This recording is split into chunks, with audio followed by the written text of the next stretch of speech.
Yes, so why does it help to give a competitive advantage? Why do proprietary assets, you were saying, yes. Right, nobody else can use it. So if I say to you then, give me, cloak it in a theoretical perspective to justify how a proprietary asset can give them a competitive advantage. Cloak it in some theoretical perspective.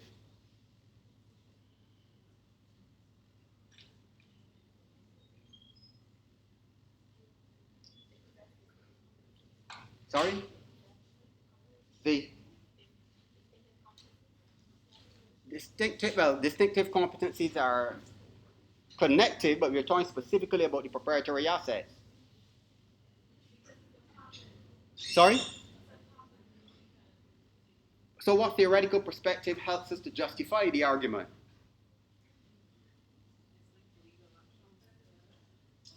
What theoretical perspective? Is a proprietary asset external or internal? So what theoretical perspective? The RBV, why? Because the resource is rare, it cannot be easily substituted, and it can't be easily imitated. And we don't forget proprietary assets are internal things because they come from whom? Who create them? Not the company. Right, employees who work with, remember the company don't, right. So folks, you're all getting to the end too quickly. Don't get to the end too quickly, right? They get it because employees who work in the company come up with creative and innovative products through what? What activity allows them to come up with all of these great patented stuff? Sorry? Research and development. This is why I said what activity, you're excellently correct. The research and development allows people to come up with creative ideas, creative products, differentiated product, unique products. And we're saying then, eventually once you license it and copyright it, it becomes a proprietary asset. And the theoretical basis is under the resource view because they're still internal resources and because they're rare, not easily copied or not easily imitated, right?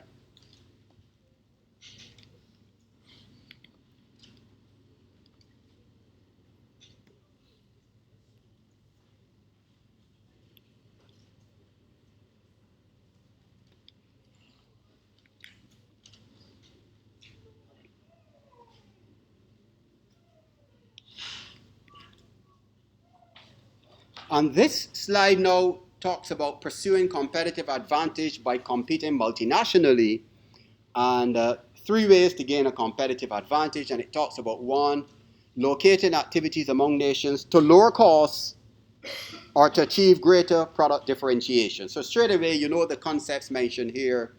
And you're talking one, the lower costs would relate to what activities would help us to explain that? The value chain analysis, and also in terms of strategy, right, cost leadership, which relates excellent to Porter. That cost leadership is a strategy that you focus on minimizing your costs, and the value chain analysis helps you then to identify where you can minimize those costs. Everybody understands that? You want me to go over that, how those two things are linked? Want me to go back over? Now we're saying, if we said one of the drivers of global business is the emphasis on lowering costs, right? It relates to cost leadership as a strategy. Remember, cost leadership is a strategy. Value chain analysis is a tool that allows you to analyze costs to determine your strategy. Right? So my strategy will be cost leadership, where I pay attention to keeping my costs down so that I can offer my customers the best price or value for money. And we are saying then, in order for a company to be able to follow a cost leadership strategy, it first has to identify where its cost advantages are, where its cost disadvantages are, and where the drivers are. So that when I identify my cost advantages or my cost disadvantages or the cost drivers, I am better able to implement my cost leadership strategy because cost leadership is about driving costs down. So the value chain analysis gives you the information about where your cost advantages are versus your competitors, and then allows you best to implement this cost leadership strategy, where you can keep your costs down to gain an advantage over your competitors. And what activity in value chain analysis allows you to do that comparison of costs? What activity in value chain analysis allows you to do that comparison of costs? Strategic cost analysis, excellent. I see some people saying it, they're whispering, but you know it. That's excellent. So again, I would say now, at this stage, most students, and I know some of you don't tell me off record, I don't like to talk in class, but if you, at this point, the average student should have, even if you didn't say it, you should have known that relationship we just spoke about, looking at costs and realizing being able to make cost comparisons with your competitors relates to strategic cost analysis. You should have known that at this stage. And you should also know strategic cost analysis involves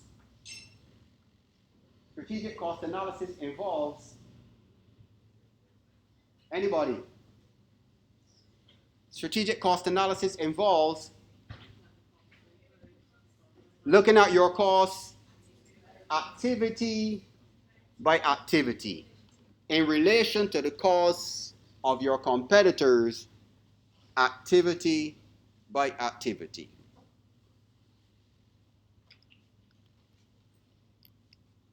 An efficient and effective transfer of competitively valuable competencies. We are speaking what about here now? Your distinctive competencies.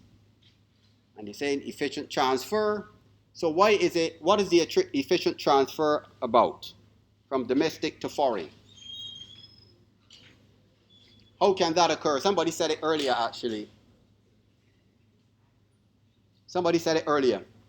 The transfer of competencies. How is that going to happen? Yes. Yes, sir.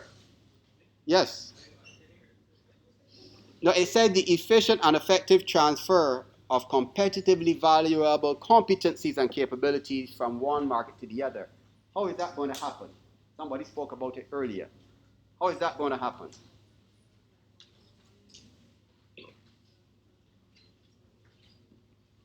Somebody's saying something. Right, but how is it going to happen? What is it going on? The competencies to be shared. What process will make it happen? Right. How? How is the training going to happen? You said training. Who is going to do it? How is it going to happen? Sorry? How? How is it going to happen? You said the HR person. Doesn't tell me how is it going to happen that these competencies are going to be transferred. But how is the training going to happen? You have somebody thousands of miles away and somebody here. You can use technology. Sorry? So if it is a, sorry, go ahead.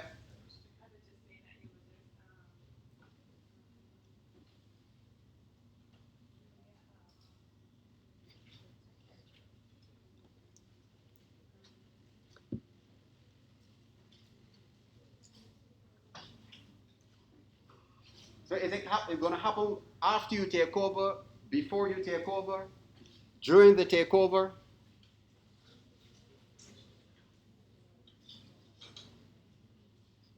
Are you going to bring people to the home country to train them and send them back over? Will it be different for different levels of management? But you train management different to you train the frontline employees. Which is cheaper? Online? Would you then take about 20% of staff and they go to the other country to work and mentor people over time? You see, there's so many different options. For Sanders, Sanders, that's what they do.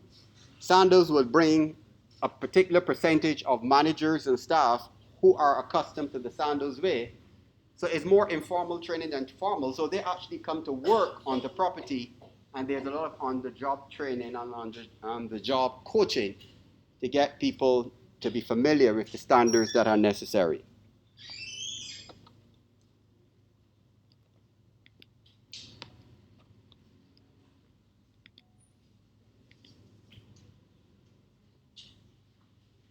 So this one speaks about building this global competitive advantage. Aligning activities located in different countries contributes to competitive advantage in certain ways, right? You say aligning activities located in different countries contributes to competitive advantage in several ways. One, choose where and how to challenge rivals, and two, shift production from one location to another, and three, enhance the brand reputation, right? So obviously shifting production is a value chain function, right? So you're looking really to shift production processes, choose where and how to challenge rivals. So you're making market expansion decisions. So are we talking here about if you had to get into diversification, would it be related or unrelated? Related or unrelated if you're shifting production from one location to the next? Related, right? It would be a related activity. All right, what I want to do now is to pause from the notes, and there are a couple of videos, one looking at global trade in China, and I forgot the other one. There's one, forgot that company. We'll look at these videos, and I want you to identify the strategies that are being utilized by these companies, and see if you can identify the various concepts that are being utilized by the companies within the.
Have you ever wondered why McDonald's restaurants, arguably the world's leading fast food company, needs a local as well as a global strategy?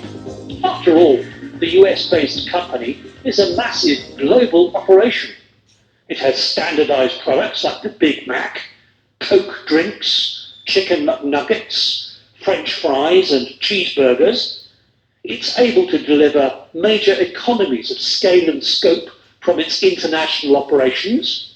It has global brands, global customer satisfaction. It can even research new menu items globally and recover the costs across many countries. All classic benefits of a truly global strategy. So why does it need a local strategy? Why bother to have a strategy that fails to exploit its global benefits? There are 5 main reasons. Beef is fundamental to the McDonald's recipe formula. The company goes to great lengths to source quality beef to well-developed global standards. But some countries don't eat beef. For example, India, where the cow is regarded with reverence and not eaten. Even in China, chicken is more popular in some regions than beef. But it's more than just beef. McDonald's has many local menu variations, ranging from a Chinese menu in Germany to special vegetarian dishes in India. Thus, McDonald's needs to cater for local tastes, whatever the consequences for global strategy. Local competition is perhaps easier to understand. For a variety of historical reasons, different countries have developed different fast food chains over time. For example, you'll find Wendy's in New York, but not Nando's. You'll find Nando's in South Africa, but not Burger King.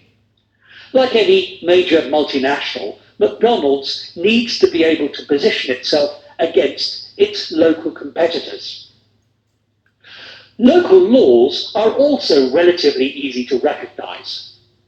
Governments in different countries around the world have different views on what can be sold in fast food outlets. For example, you can buy beer in a McDonald's in Spain, but beer sales are illegal in McDonald's in the United Kingdom. Local franchises are more complex to understand fully. McDonald's does not own all its restaurants centrally. For many years, it has been operating a franchise system in many countries. Franchising means a cooperative strategy in which a firm develops a business concept and then offers this to others, the franchisees, in the form of a contractual relationship. In the McDonald's case, the company not only offers its product range and brands, but also design guidance on building an individual restaurant, the fat fryers, the grills, and so on, but also training of managers and staff to ensure standardized product delivery, even pricing. But there's a problem here, both for McDonald's headquarters and for the franchisee. If the headquarters makes all the key decisions, then what incentive is there for the franchisee? How can you motivate your franchisees to perform better and deliver more profits? The McDonald's answer, at least in part, is local promotions. Part of the marketing budget is controlled locally by the franchisee, offering specially tailored local promotional activity to deliver higher sales. Finally, we have local service quality. It's all very well for McDonald's restaurants' headquarters in America to lay down international standards for its product range. But the products are cooked locally in each restaurant individually, with local people actually delivering the local Big Mac, the local French fries, and the local Diet Coke. In Hong Kong, in Berlin, Germany, or in St. Petersburg, Russia. Global must be made and delivered locally at McDonald's. It can't be done from a central location like a Nike sports shoe manufacturer or an Apple iPhone manufacturer. What this means is that McDonald's has standardized equipment, but it also has extensive local rule books, major training academies called hamburger universities, and continuous monitoring of local quality. What does this mean overall for McDonald's global strategy? It means that the company needs to operate a strong local strategy alongside its global operations. McDonald's restaurants is local as well as global.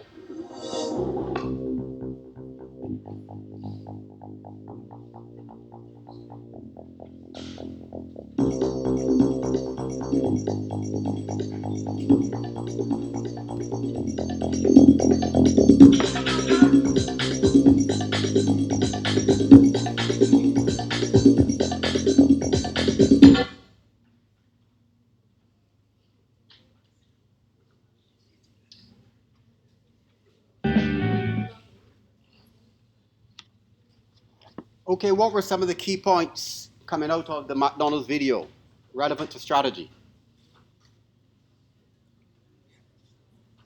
Sorry? Mm-hmm. The, so what were some of the key points coming out of the McDonald's example? Right. They need to tailor the strategy to suit the needs of the country to which they're going. Hmm? Right. Tailor a local strategy. I'm going to St. Vincent. I need to be sensitive to the culture of St. Vincent. And that's the point they're making. What other points came out from it?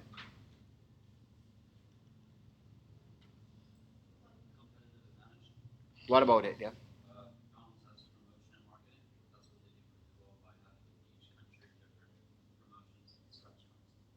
Right. So they try to tailor again their promote or their sales and marketing to suit the unique local needs as a means of gaining their competitive advantage. What else? What was one of their main concerns? Quality. Quality was one of the issues.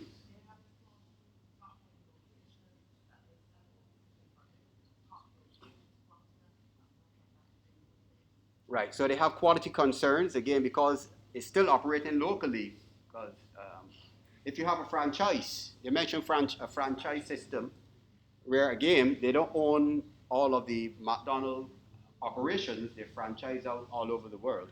Sorry. This. What about distribution? Yes.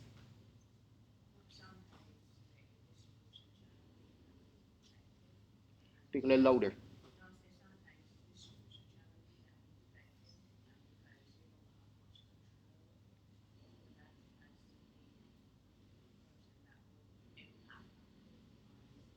So how do they deal with that? He's talking about sometimes they might not have control over distribution, but how do they seek to gain control? Because they need to gain control. What do they do to maintain, to have the best distribution system as possible? Sorry?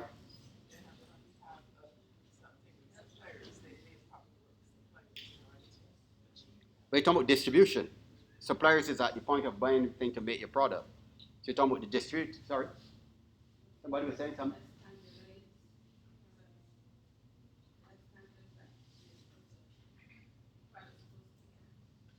Right. So, so what the headquarters would say, if you want to get a franchise, there are some minimum standards you have to follow in whatever you're doing in terms of the quality of the product as it's being distributed. Uh,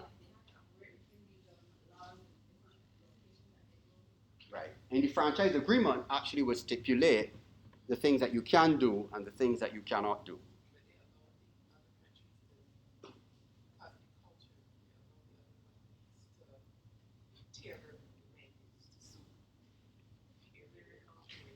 But is it a lot? I don't think they have a choice. She was saying that they tailor the menus. They don't. If you want the product to sell, you have to tailor. So that's where they give a lot of autonomy to the locals in terms of the type of product. So what activities do you think would allow the company um, to tailor the product to suit the needs of the local industry? Right, research and development. They'll do a lot of research and development, market analysis to find out the different tastes, the norms, the cultural norms, the things you do, or the things that you do not do. What about the training? How do they operate the training? What do they do? Right, centralized training schools then. And why do you think they want to centralize the training schools? Right, standards, right. They want to maintain the same minimum standards that no matter where you are. And in China, you could have so many branches in China or so many branches in India, but they're very big countries. So they're trying to ensure that there's a minimum standard that everybody is able to follow.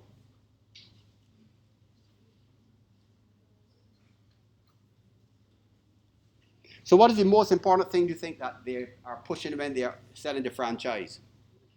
What's the most important thing they're pushing and selling and getting the franchises sold?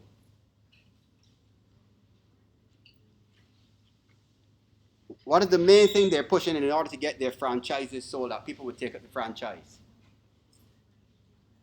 Sorry? The, their brand, yes. That's the main thing that they have as an asset, their brand. And with the case, the Walt Disney case, similar to that, Walt Disney pushes its brand, and hence that's why it has such a big component of goodwill on its books. So let's look at the Hard Rock Cafe, which is again an international.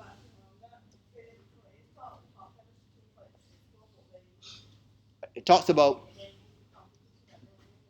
right, right. So they are acknowledging there are some other global competitors too who operate all over the world. Good point. So we look at Hard Rock Cafe and then have a discussion also. Competition increases every day. Companies such as McDonald's, Dell, and Hard Rock successfully respond to the complexity, risk, and competition of the global economy with flexibility and speed.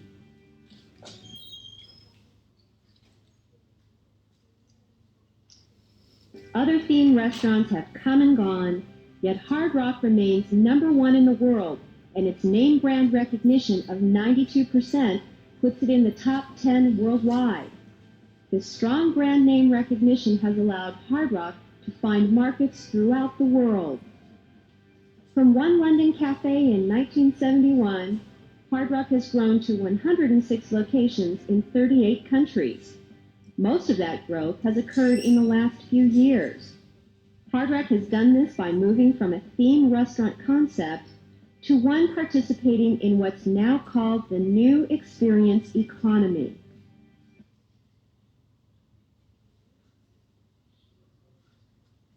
Recognizing that restaurant goers in big cities throughout the world don't just want a meal, they want an experience. The experience economy manifests itself by people traveling on vacation who seek out new adventures and sights. For Hard Rock, this means that close to 70% of its guests are tourists seeking a special and memorable time.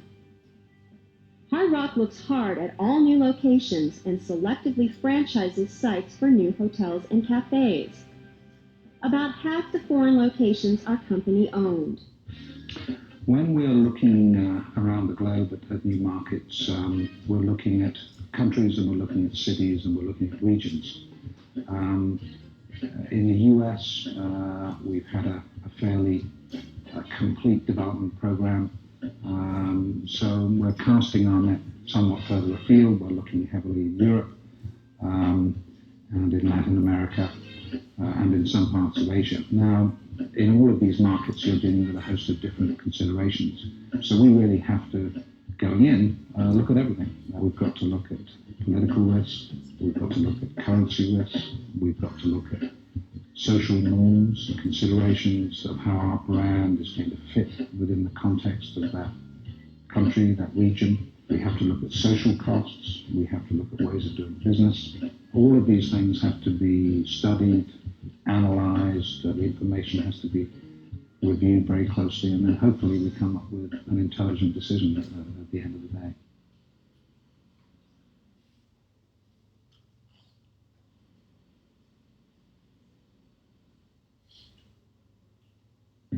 The same applies to Hard Rock's global plan for hotel locations. With current sites in Orlando, Bali, and Las Vegas, Hard Rock's hotels, like its cafes, are themed, experience-oriented, and different. Franchises are granted to local operators of hotels and cafes when they believe local ownership will contribute a unique capability or local conditions suggest an unusual or difficult implementation.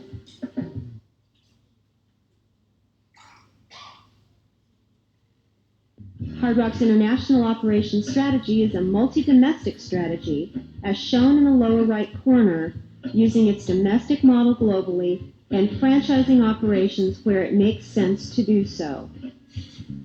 In addition, the decor of each restaurant and hotel is dynamic and unique, designed to reflect the global experience strategy.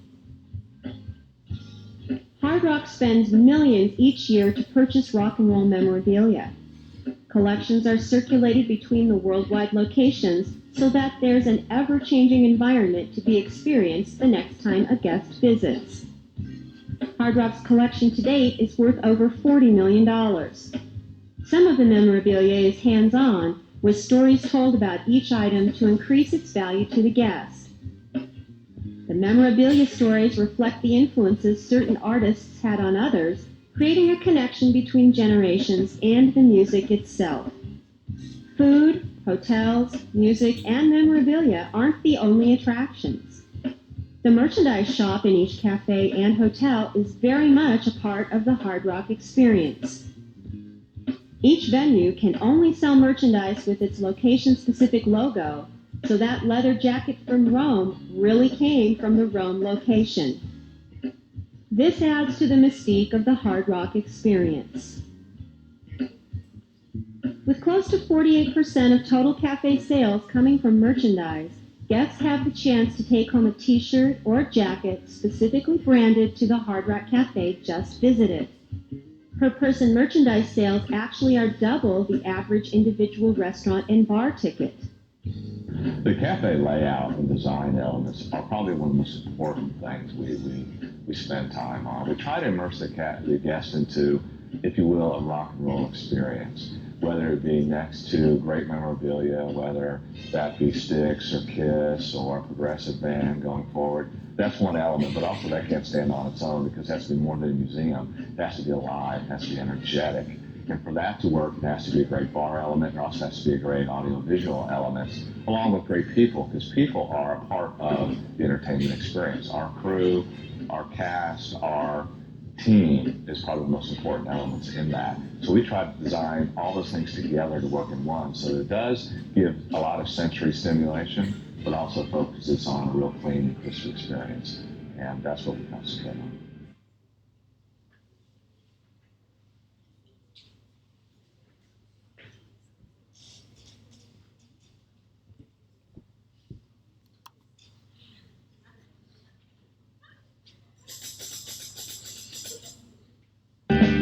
Global competition increases every day.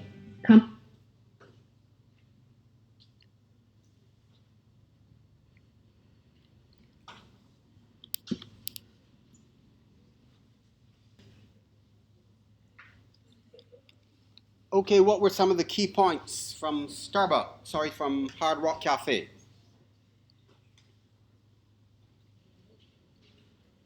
So just like McDonald's, brand recognition or reputation is important.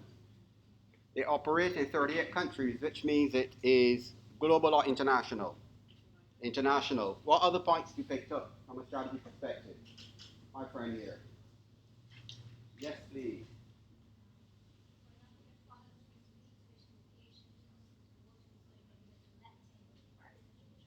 Right. So why do you think they're doing that? She's saying for a number of the products, whatever is sold in the store must be, by their regulations, unique to the destination.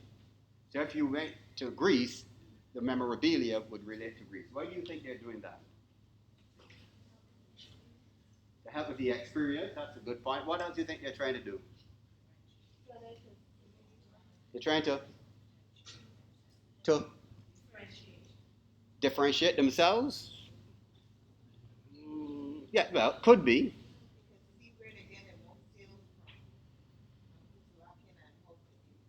Right.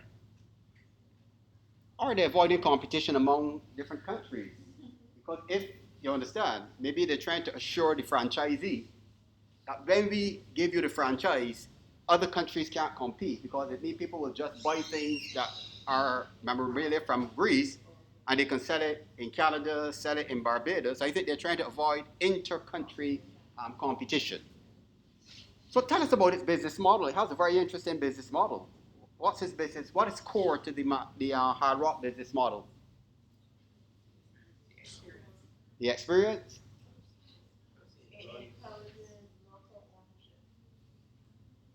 You sure?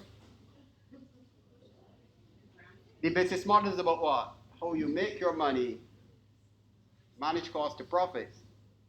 How do they go about making their money? Sorry? Joint ventures? Right. So one of the ways in which they generate revenues would be joint ventures. What else? The franchise. And where do they make most of their money? Merchandising, actually.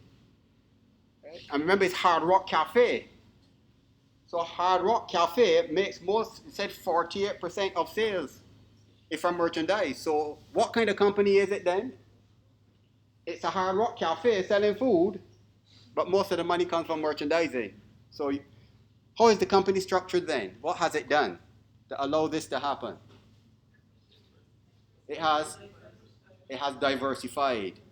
Related or unrelated or both? Both, right. It has diversified in a related fashion, but it also has gone into unrelated, which would be then the merchandise. Where else has it diversified? In hotels. It has also gone into hotels. Right, so this mixed, diversified set of products, excellent. And then again, you realize the pest analysis is coming through. Political factors, social issues, economic issues are their concern. So in relation to customers, what was some of the concern? What are some of the concerns they mentioned in relation to customers? What are some of the key things they want to put in the forefront of their business in relation to customers? An experience, right? An excellent experience. What else? Yeah, the key point was made about the customers earlier in the video. Sorry? And it's linked to the concept of a value chain. It talked about the customer's perception of value. Right? You remember that? Anybody remember hearing that? It talked about the customer's perception of value. So how are they going to be able to assure the customers that these perceptions of value will benefit them? What do they focus on then?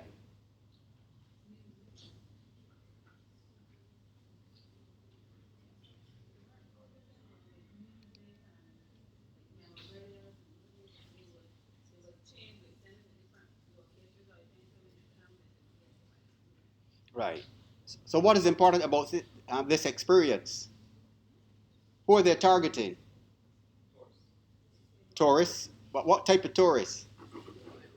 That's it. People that are into rock and roll. So what type of strategy this is then? They're targeting people into rock and roll. What type of strategy? It's a focus strategy. Focus low cost or best value? Why best value? Because that's it. Because when you go to the hotels and the memorabilia, this is actually original stuff. They don't get the duplicate stuff, imitation stuff. They have originals. Jimi Hendrix, a guitarist, they have one of his guitars. So this stuff could be really expensive. So they're really a focus strategy, best value at the higher end. So it's really a niche. They have a niche. So if you're a rock and roll person, so what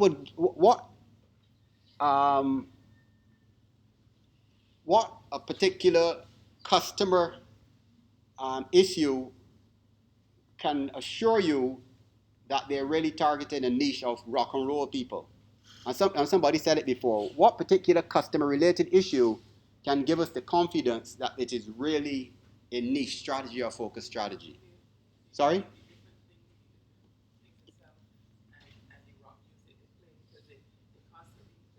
The rock music, right. Well, that's okay, but it's a particular customer dynamic that was mentioned earlier that can assure you this really is a niche or focus strategy. I say customer dynamic. It's about the people, not the product. It's about the people. It's about the customers. And somebody said it earlier. What about the customers can tell you it's really a niche related to rock and roll fans? It targets rock and roll fans. So Devilish, what dynamic about the customers they get is aligned to the fact that they are really targeting rock and roll fans. Anybody? Somebody said it earlier. Where do most of their customers come from? No. Most of their customers are tourists, which means that they come from all over the world, and that's what it is. So these are rock and roll. In other words, all the rock and roll people who love rock and roll don't come from the US. So what they do, they target rock and roll fans from all over the world. So once you're a rock and roll fan, you will travel to experience and buy your memorabilia. Because remember, this is original stuff. So people will go where it is because it's a niche. It's just like if you like expensive diamonds, there are only particular stores that will sell expensive diamonds. If you want an expensive car, there are only particular stores. You got to go to that store. There's certain clothes I know people buy if they don't sell in the Caribbean, and if you want them, you have to travel. And people do that. Travel every year, and they buy this stuff. There's some people don't buy stuff in the Caribbean. They travel to the U.S. or they travel to Europe, and they buy this stuff because again, different quality or different brands are available. You see. So again, most of the customers are actually tourists, people visiting because they want this market. Of any person who is a rock and roll fan, we want you to come and visit us.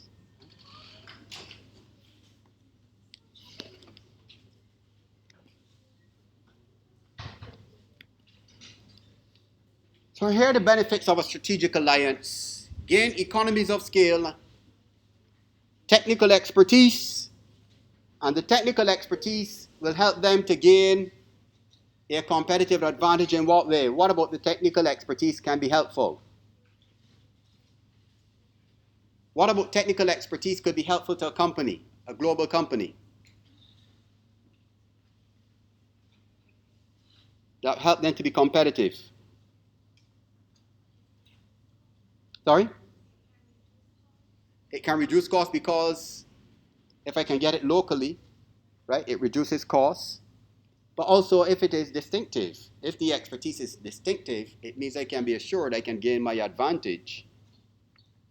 Distribution facilities, again, that speaks to the value chain. They share distribution facilities and dealer networks. Why are they doing that? Sharing distribution facilities and networks? Why are they doing that? Because they want to manage their costs, that they can get value to the customers. So you want to manage your distribution facility. So even though it's a niche, you still need to manage your costs. Combine competitive energies to defeat mutual rivals. And finally, youthful way to gain agreement on important technical standards. So they're still maintaining standards throughout because once you go global or international, you need to make sure there's consistency of standards. Because some of these tourists who are rock and roll fans could be traveling to different countries to buy different memorabilia.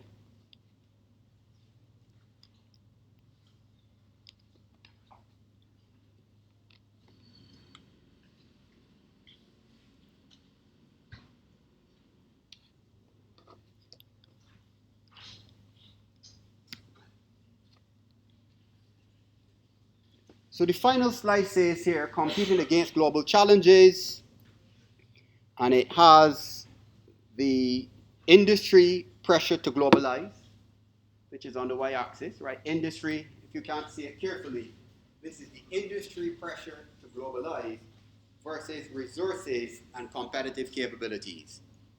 Right? So this is the industry. It might be what might force industry to globalize? What conditions would force an industry to globalize?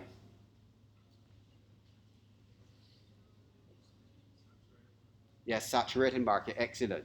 Market is saturated, meaning, in layman's terms, it's saturated means that a lot of players. So if you know it is becoming saturated, let me find new markets.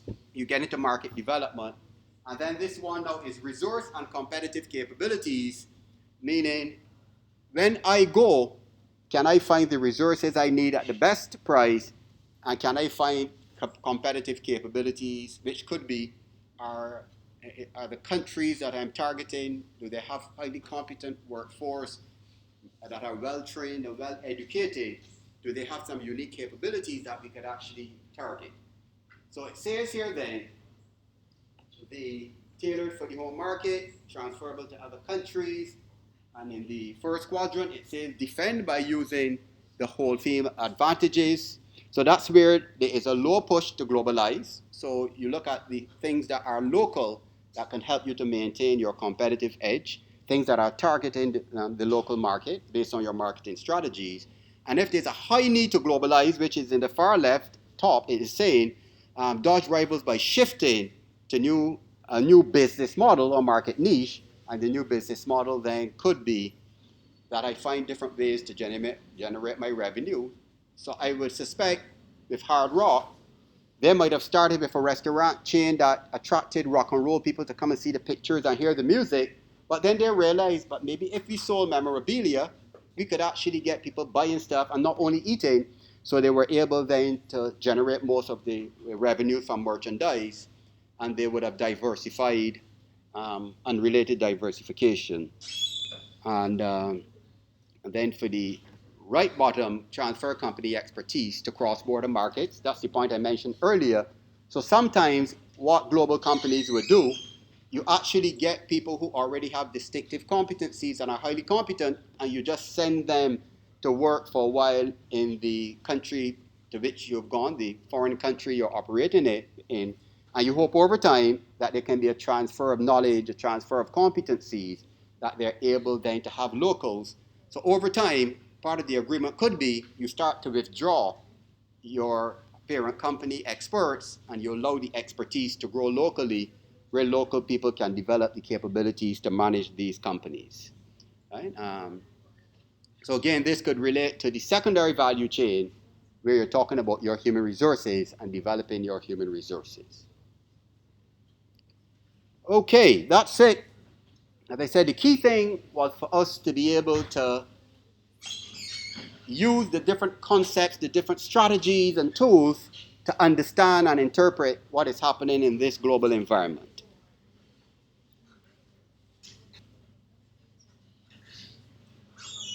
Any questions? Any questions?